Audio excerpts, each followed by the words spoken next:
16. I did it, I shouted with excitement as I raced in the front door where Grandma India was standing in her usual place to welcome me home after school. Did what? She asked. I tried to do some of the things Gandhi talks about. You know, keeping calm in your own mind, no matter what's going on outside. Phone's for you, Melba, Conrad yelled from the hallway. I hoped it would be someone I could share my victory with, maybe Vince. But it was Link. I slammed the receiver down. Right away, the phone started to ring again. I picked up and said, "Don't bother to call again." I slammed the receiver down once more. Again it rang and rang. Grandma walked into the hallway and eyed me suspiciously. I picked up the receiver for fear of having to explain to her. 5 minutes, that's all I ask, Link said. I saved your skin, at least you owe me a chance to explain. Absolutely not, I said, but he cut me off before I could finish. I didn't want to be there, but I heard they were going to do something big to you in the cafeteria, so I thought if I was there, I could do something to help you. How did you know they were planning something? My dad makes me go to those meetings where they plan what to do to get you all kicked out of school. Why are you telling me this? Because I want to help you. I can't trust you after today. Hey, if I hadn't convinced those guys to leave, they were going to get you. And if you don't believe I'm on your side, here's proof. Listen up.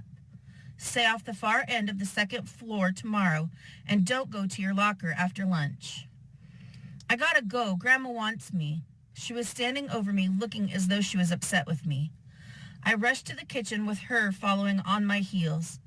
I had to tell them what had happened, and it was only a matter of minutes before Mother and Grandma tore into me. Mother Lois was first to speak.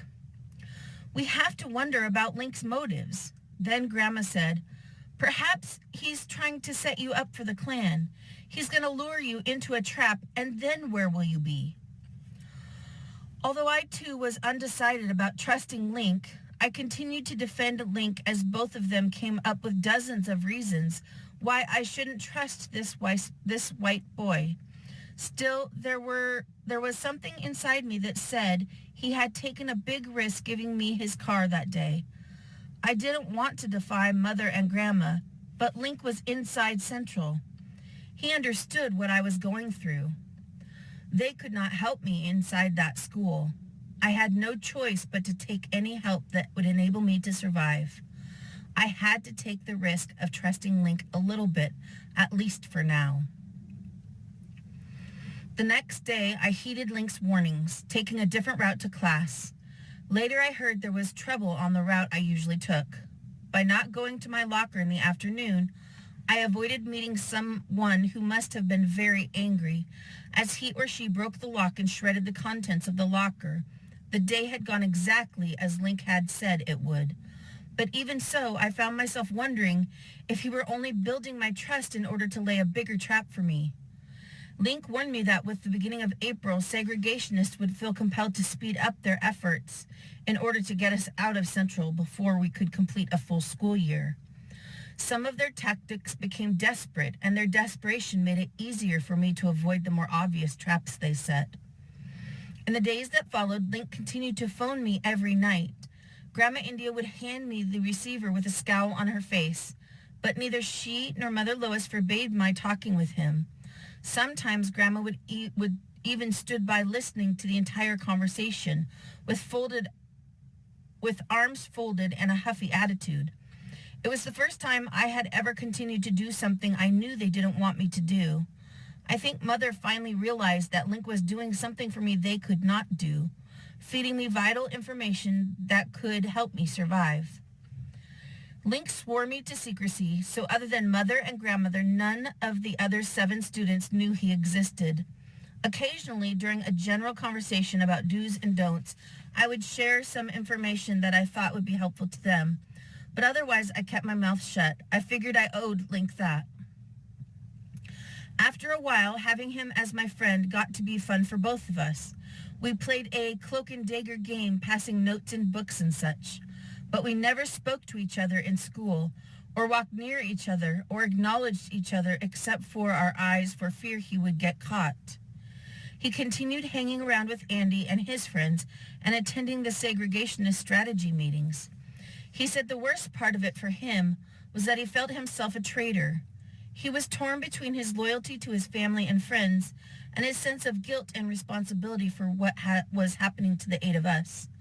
Sometimes he justified what he was doing by saying if he protected me and prevented a major catastrophe from befalling any of the 8 of us, he could ensure some of his normal graduation activities.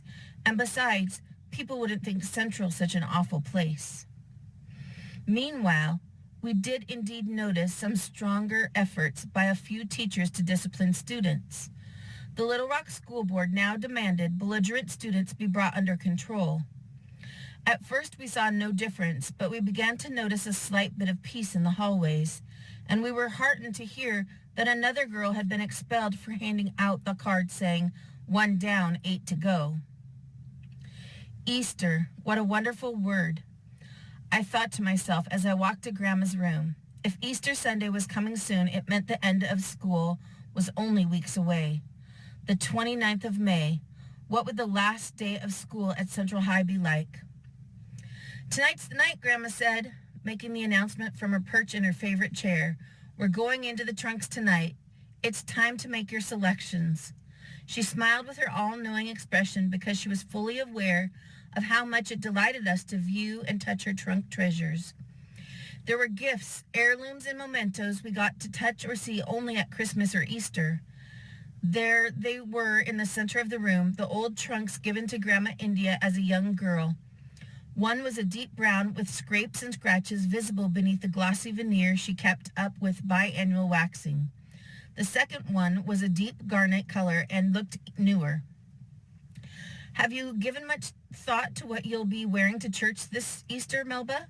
Grandma India asked as she lifted the lid of the first trunk. I had thought long and hard about wanting to dress grown up. The strength growing inside me to face the hostile students at Central had leaked into my home life. Now it bubbled up in me, allowing me to speak my mind. I'd like to wear nylon stockings and a little heels with whatever I wear. I'm 16 now, 16 and a half actually. It was a daring suggestion, considering Grandma's opinion on the subject. Nylon stocking and heels. Have you been reading those trashy fashion magazines again? Let's not move too fast, young lady. You've got all your life to wear stockings, but you'll only be young once. Grandma seemed adamant about my remaining a 2-year-old, I thought to myself. It was the only thing she and Papa Will agreed on. He thought wearing nylon stockings and dating should begin at age 20, but since he didn't live with us, I knew what he thought wouldn't have to be the rule for what happened in my life. But Grandma was right there, keeping me from growing up. Nevertheless, as she fussed and fumed about my wicked desires, I kept my expression pleasant, the same as I did in the halls of Central High School in order to avoid expulsion. Let's take some time to think about the stockings, Mother Lois said, smiling and moving toward the trunk to peek inside. Tonight we'll pick our special cloth from the trunks and get going on a design for all of our dresses and for Conrad's shirt.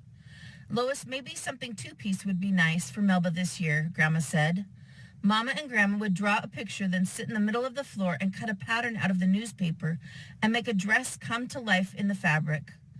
For the next hour, we rummaged through Grandma's trunks filled with fabrics she had collected over the years. There were remnants of dresses and suits I had seen her wear all my life.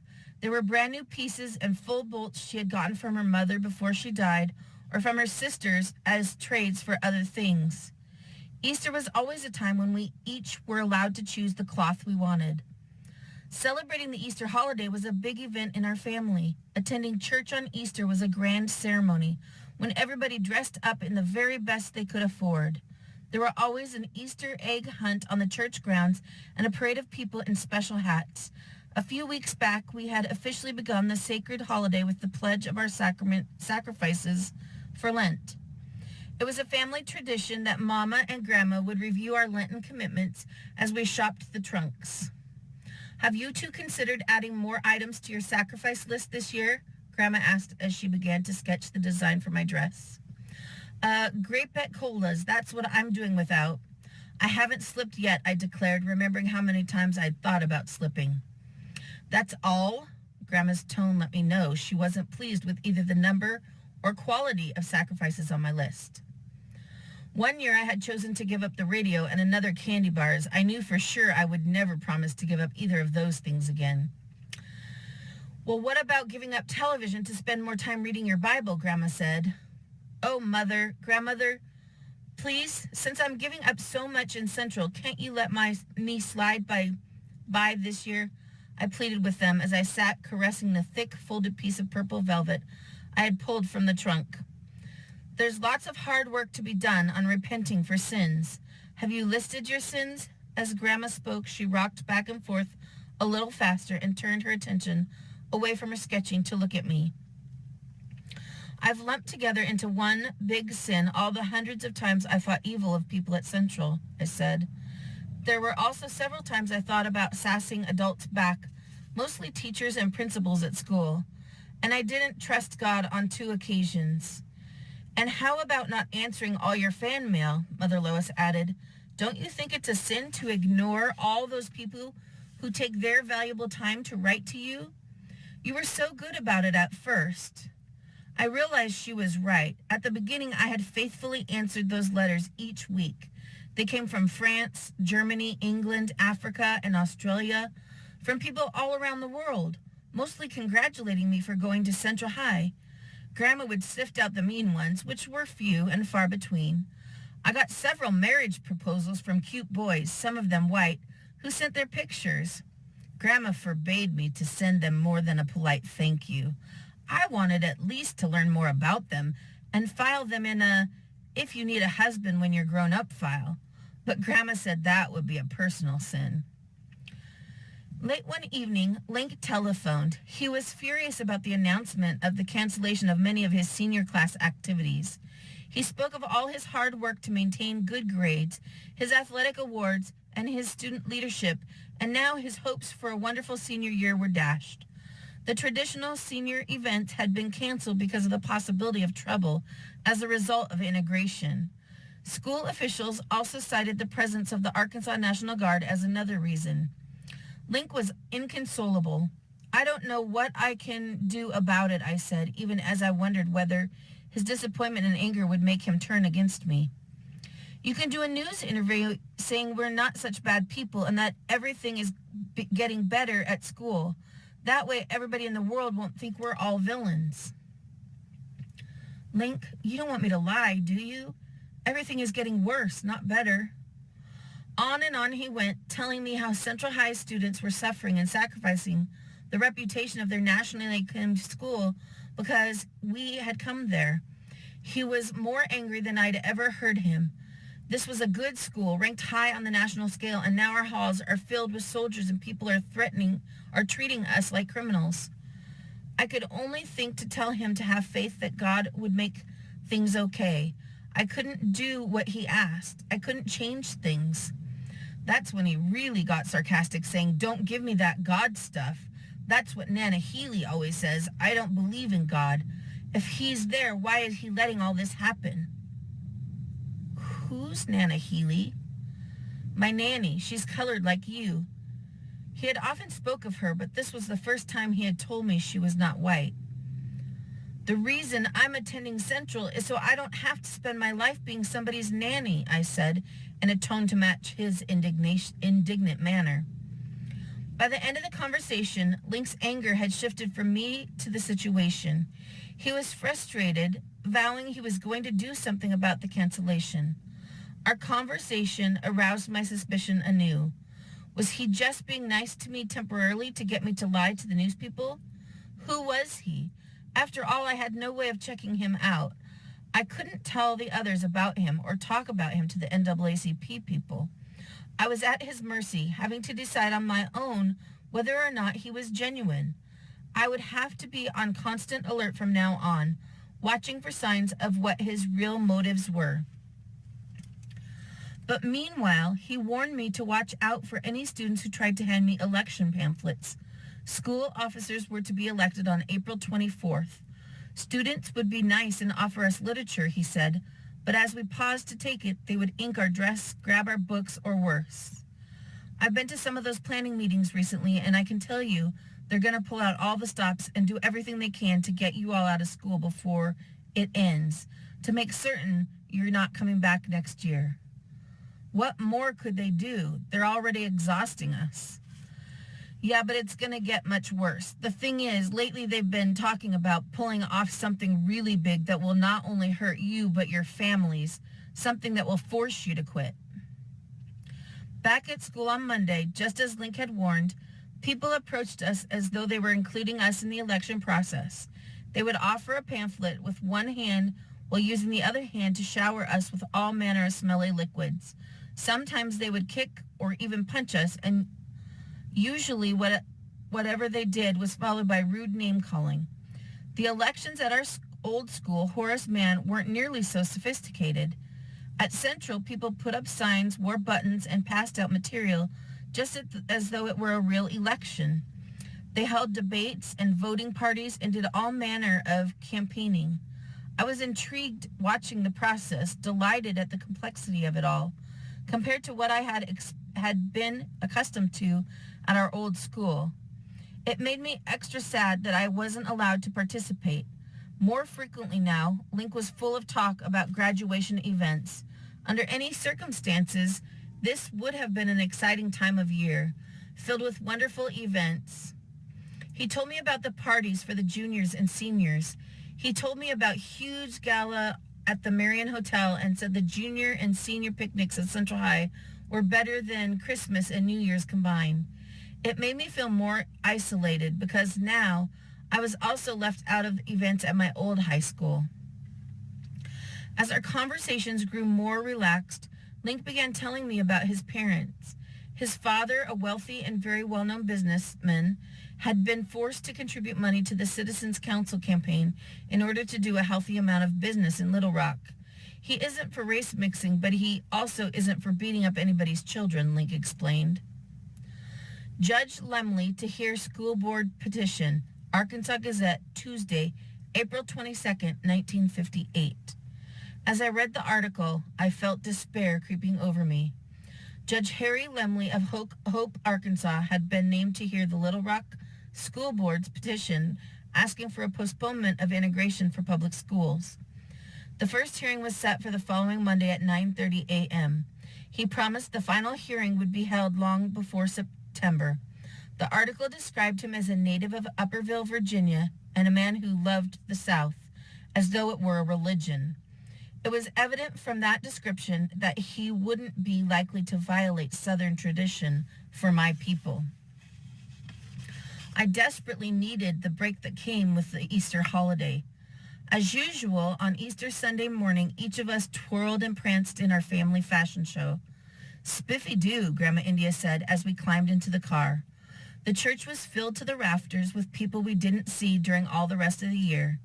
Vince and I sat together at the church dinner, reminiscing about our earlier dates, and for the first time I felt as though we were good friends again.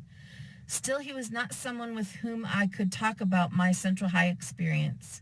We had simply drifted apart because we had so little in common except our past relationship.